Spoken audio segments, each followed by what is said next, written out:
গাইবান্ধায় গত কয়েকদিনের ব্যবধানে কমেছে সব ধরনের সবজির দাম। প্রতি কেজিতে 10 থেকে 15 টাকা পর্যন্ত দাম কমায় কিছুটা স্বস্তিতে সাধারণ মানুষ।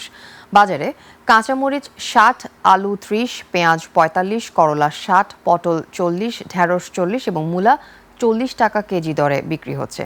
বিক্রেতারা বলছেন উৎপাদন বেশি হওয়ায় বাজারে সবজির সরবরাহ বেড়েছে, এতে কমেছে দাম। এদিকে রুই মাছ 250 থেকে 300 টাকা, কাতলা 300 টাকা, গ্লাস কার্প 250 টাকা এবং চিংড়ি 900 টাকা কেজি দরে বিক্রি হচ্ছে। তবে মাংসের দাম অপরিবর্তিত রয়েছে বলে জানিয়েছেন বিক্রেতারা। অন্যদিকে সাধারণ মানুষ বলছেন বাজারে তদারকি ঠিকমতো চালালে দাম আরও কমবে।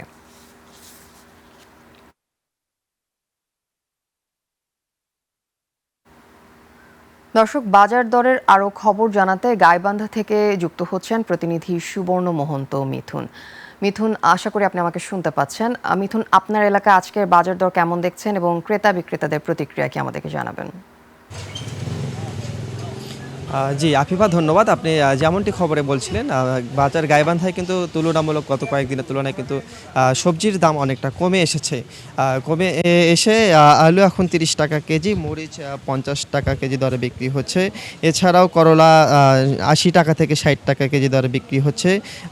এদিকে বইকচু 50 টাকা থেকে 40 টাকা কেজি দরে এসেছে। মূলা 40 টাকা কেজি দরে এসেছে। রসুন 80 টাকা কেজি দরে বিক্রি হচ্ছে। এছাড়াও টমেটো 140 টাকা, লাউ 40 টাকা কেজি দরে বিক্রি, লাউ 40 টাকা পিচে বিক্রি হচ্ছে। এছাড়াও গাজর 140 টাকা কেজি দরে বিক্রি হচ্ছে। আদা 140 টাকা কেজি দরে বিক্রি হচ্ছে। এদিকে কিন্তু মাছের বেশ উৎপাদন বাড়ায়, মাছেরও বেশ দাম কমে এসেছে। দাম কমে রুই মাছ 240 টাকা থেকে 300 টাকা কেজি দরে বিক্রি হচ্ছে। 200 টাকা কেজি থেকে 300 টাকা কেজিতে বিক্রি হচ্ছে, বড় ছোট বিভিন্ন প্রকার ভেদে। গ্লাস কাপ 250 টাকা, ট্যাংরা হচ্ছে। চিংড়ি মাছ 900 টাকা কেজি দরে বিক্রি হচ্ছে। এদিকে ইলিশ 1200 টাকা থেকে বিভিন্ন শ্রেণীভেদে 2000 টাকা পর্যন্ত কেজি দরে বিক্রি হচ্ছে। আর এদিকে মাংসর দাম কিন্তু অপরিবর্তিত রয়েছে। তবে বিক্রেতারা যেটা বলছে উৎপাদন বেশি হয়, দাম একটু অনেকটা কমে এসেছে।